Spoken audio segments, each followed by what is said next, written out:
My son Ethan stepped in front of me, blocking the front doorway with both arms. "Dad, you can't come in right now," he said, his voice tight. "Chloe's parents are here, and we need to keep things calm." I stood there for a long moment, looking at my own son standing in my own doorway. Then I looked past him. Chloe, my daughter-in-law, was standing in the hallway holding a glass of white wine. She didn't look calm at all. She looked absolutely terrified. I didn't argue. I didn't raise my voice or demand an explanation. I just turned around, walked down the long driveway to my truck, and sat in the driver's seat. I picked up my phone and called my lawyer before I had even turned the car key in the ignition. I didn't yell. I didn't make a scene. I just executed the plan my lawyer and I had been building for 6 weeks. My name is Arthur Vance, and I am exactly 65 years old. I spent 35 years working as a civil engineer. My entire career was dedicated to finding structural flaws in bridges before they collapsed. I was trained to look for the hidden cracks that everyone else missed. Turns out, I should have applied that same scrutiny to my own family. To understand exactly why I turned my back on my own son that specific evening, you need to know what Chloe had been doing behind my back for the last 8 months. My wife Martha and I have been happily married for exactly 39 years. We live a quiet, predictable life on Elm Street in our fully paid-off home. I have always been a meticulous man by nature. When you spend 35 years as a civil engineer, inspecting massive steel bridges for microscopic stress fractures, you learn to notice every single little detail. It is a professional habit you simply cannot turn off. Martha used to joke that I could spot a crooked picture frame from 3 rooms away. She was truly the heart of our home, a retired school secretary who remembered everyone's birthday and kept our kitchen smelling like fresh cinnamon and old books. Our son Ethan is 34 years old now. He married Chloe 6 years ago. Chloe works as a mortgage broker downtown. She is incredibly sharp, highly organized, and color-codes her pantry by expiration date. When they first got married, I genuinely liked her. She was polite, asked thoughtful questions, and always remembered that Martha took her Earl Grey tea with exactly 1 drop of honey.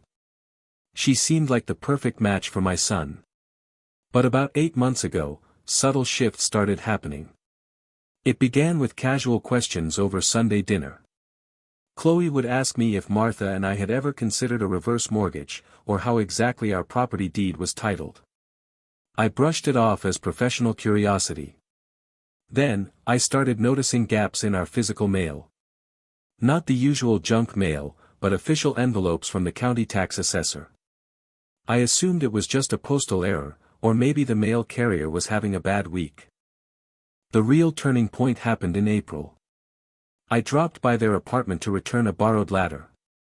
The front door was unlocked, and I could hear Chloe on the back patio. She sounded exhausted, a tight, stressed edge to her voice. "I just need the appraisal to clear," she was saying on the phone. "Then the refinance will cover the shortfall. The restaurant is bleeding $11,000 a month, and I am not letting it sink." I quietly left the ladder and walked away, feeling a strange sense of unease. I felt sympathy for her. Running a small business is incredibly hard in this economy, and I knew she and Ethan had sunk their life savings into a local restaurant. I told myself she was just under immense financial pressure. I spent my entire career checking for structural flaws in massive steel bridges, but I never once thought I would need to check for hidden flaws in my own family. I trusted them completely with my life and my future.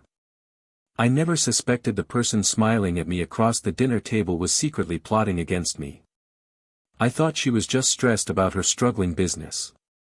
I was completely, utterly wrong. She wasn't just looking at my house to see its value. She was already taking it. The foundation of my trust was cracking, and I didn't even know it yet at all. Today, now, here, then, there. In early May, I drove to our local branch of First National Bank. I just needed to update my email address for our joint savings account. Sarah, the branch manager who had helped Martha and me for over a decade, greeted me with her usual warm smile. But when she pulled up my file, that smile completely vanished. She squinted at the screen, adjusted her glasses, and looked back at me with a deeply uncomfortable expression. She asked if I had recently applied for a home equity line of credit and authorized a quitclaim deed. I told her I had no idea what she was talking about. She turned the monitor around. There it was, documented and filed 3 months prior. The paperwork authorized a transfer of 40% of our house's equity into a limited liability company called Crescent Holdings LLC. I recognized the registered agent's name immediately. It was Chloe. I told Sarah there had to be a massive mistake. I hadn't signed any such documents.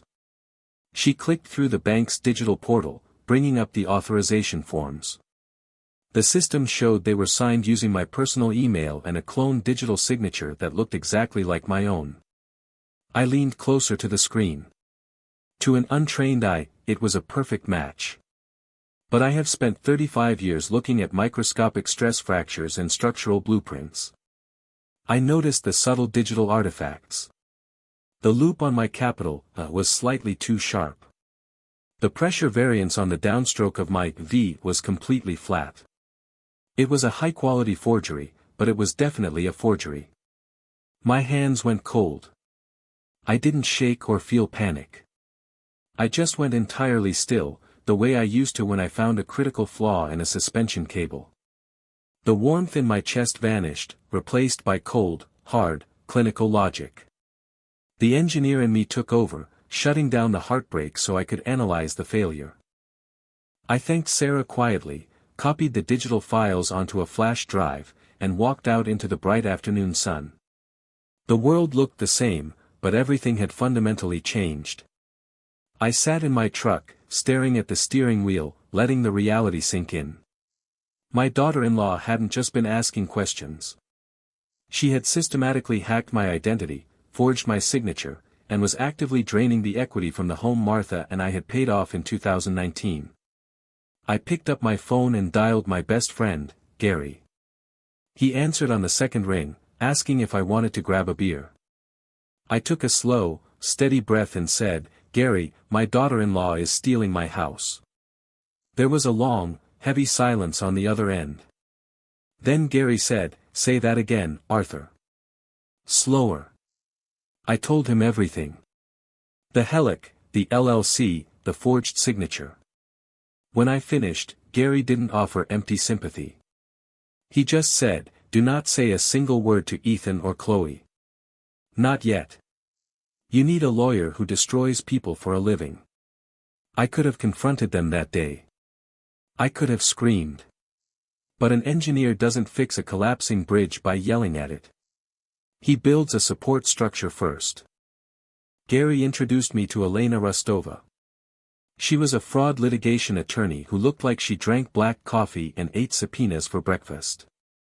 She had a reputation for being absolutely ruthless in the courtroom, and she didn't take prisoners. She reviewed the bank files in 10 minutes. "This is textbook digital identity theft," she said. Her advice was simple but agonizing. Do not confront them. Do not change your behavior. Do not miss a single Sunday dinner. You need to be completely, utterly boring for 6 weeks while I build the trap. Elena's team worked quietly in the background. Within 2 weeks, they traced the digital signature's creation. It was generated on a specific laptop registered to Chloe's brokerage firm. They subpoenaed the firm's IT department and secured the IP logs. They mapped every keystroke and login attempt. The timestamp showed the forgery happened at 2:14 a.m. on a Tuesday, from her office computer.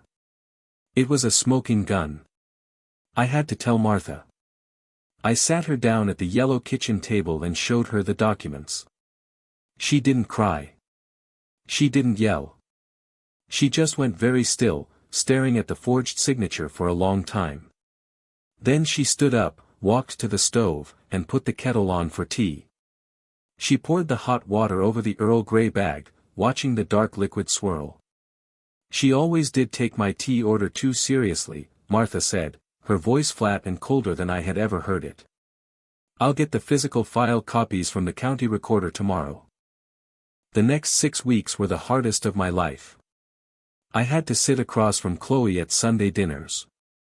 I had to watch her laugh, pass the potatoes, and ask Ethan how his day was, all while knowing she was actively stealing the roof over our heads. Every time she smiled at me, my stomach turned. It felt like swallowing glass. The engineer in me wanted to scream, to flip the table and expose her right there. But I remembered Elena's warning. I smiled back. I asked her about her restaurant. I played the part of the oblivious, trusting father-in-law. The psychological toll was immense. I stopped sleeping well. I'd wake up at 3 a.m. sharp, my heart hammering, just staring at the ceiling, waiting for the clock to slowly tick forward.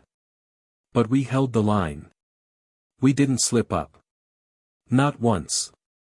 6 weeks to the day. The paperwork was signed, the IP logs were secured, and the police report was drafted. It was time for Sunday dinner. I pulled into the driveway exactly at 6 o'clock on a cool Tuesday evening. The house was glowing with warm light, the smell of roasted garlic drifting through the open kitchen window. I walked up the wooden steps and rang the heavy brass bell. Ethan opened the door. He stepped in front of me, blocking the doorway with both arms, just like before. "Dad, you can't come in right now," he said, his voice tight and strained. "Chloe's parents are here, and we need to keep things calm." I looked past him. Chloe was standing in the hallway, clutching a glass of wine so hard her knuckles were completely white. She looked absolutely terrified. I didn't blink. I didn't raise my voice. I just looked at my son and said, "Ethan, step aside." "Chloe, sit down." Ethan hesitated, his jaw clenched, but something in my absolute stillness made him move. Chloe didn't sit. She took a shaky step forward, trying to force a polite smile. "Arthur, please, whatever this is, can we just be normal tonight?" she pleaded, her voice trembling. "We were just trying to help you unlock your equity before you got too old to manage it." It was for the family. I reached into my jacket pocket and pulled out a thick manila folder. I didn't open it. I just held it firmly against my chest. "Chloe," I said, my voice flat and quiet, cutting through the heavy hallway silence. "The digital signature on the HELIC application was created from your work laptop at your brokerage firm on March 14 at exactly 2:14 a.m. The digital notary certificate is registered directly to your firm's account. And the IP address used to submit the deed transfer matches your home router. You didn't try to help me. You tried to steal my house to cover your restaurant's $11,000 monthly shortfall." The color completely drained from Chloe's face. She looked at Ethan, her mouth opening and closing, but no words came out. Ethan looked at her, then back at me. I watched the realization hit him. I watched the bridge collapse behind his eyes. "You forged his signature," he whispered, his voice cracking. "You stole from them." I didn't gloat. I felt a brief, sharp pang of pity for my son, watching his entire world fracture in real time, but I pushed it down. "The police are on their way, Chloe," I said softly. "And your brokerage firm's compliance officer was emailed the IP logs 10 minutes ago. Your career is over." I turned around and walked down the steps, my shoes clicking steadily against the concrete. I got into my truck and called my lawyer before I even started the engine. "Execute Phase 2, I told her calmly. I put the phone down and looked at the house one last time. I didn't look back as I drove away into the quiet night. I didn't need to. The structural damage to their lives had already been calculated. The legal fallout was swift and absolute. Chloe was formally charged with digital forgery and identity theft. She lost her state license, was fired from her brokerage, and faced massive financial restitution. Her ambitious real estate empire crumbled into dust within a month. Ethan and Chloe separated shortly after. He moved into a small, modest apartment across town. He calls me every week now. It is not perfectly fixed, and the bridge between us will take years to fully rebuild, but we are trying. He is my son, and I will not give up on him. I just hope he learns to build a better, more honest life this time around. Martha and I changed the locks on our front door the very next day. We didn't do it out of fear, but simply to reclaim our sanctuary. A woman deserves to feel like her own front door means something again. It is a Sunday evening now, exactly 6 months later. The storm has finally passed. My best friend Gary is sitting on our back porch, proudly watching a lawnmower that actually runs perfectly fine, just so he has an excuse to sit here. Martha yells through the kitchen window that dinner is ready in 20 minutes, and if Gary breaks another mower on our property, she is billing him for the grass. Gary just smiles and says he will take it under advisement. We both laugh out loud. I sit down next to him, listening to the quiet hum of the evening. Some nights don't need filling with noise. Trust is like a foundation. Once it is cracked, you can patch it, but you will always know exactly where the fault line is. Protect your peace, and never let someone else's greed become your structural failure. My name is Arthur. And my house is still standing. If this story resonated with you, please subscribe to Heirloom Tales for more stories of quiet justice. Tell me in the comments, what would you have done if you were in my shoes? I read every single one. Thank you for watching, and remember to always protect your own foundation. Stay safe, stay strong, and I will see you in the next story, my friends.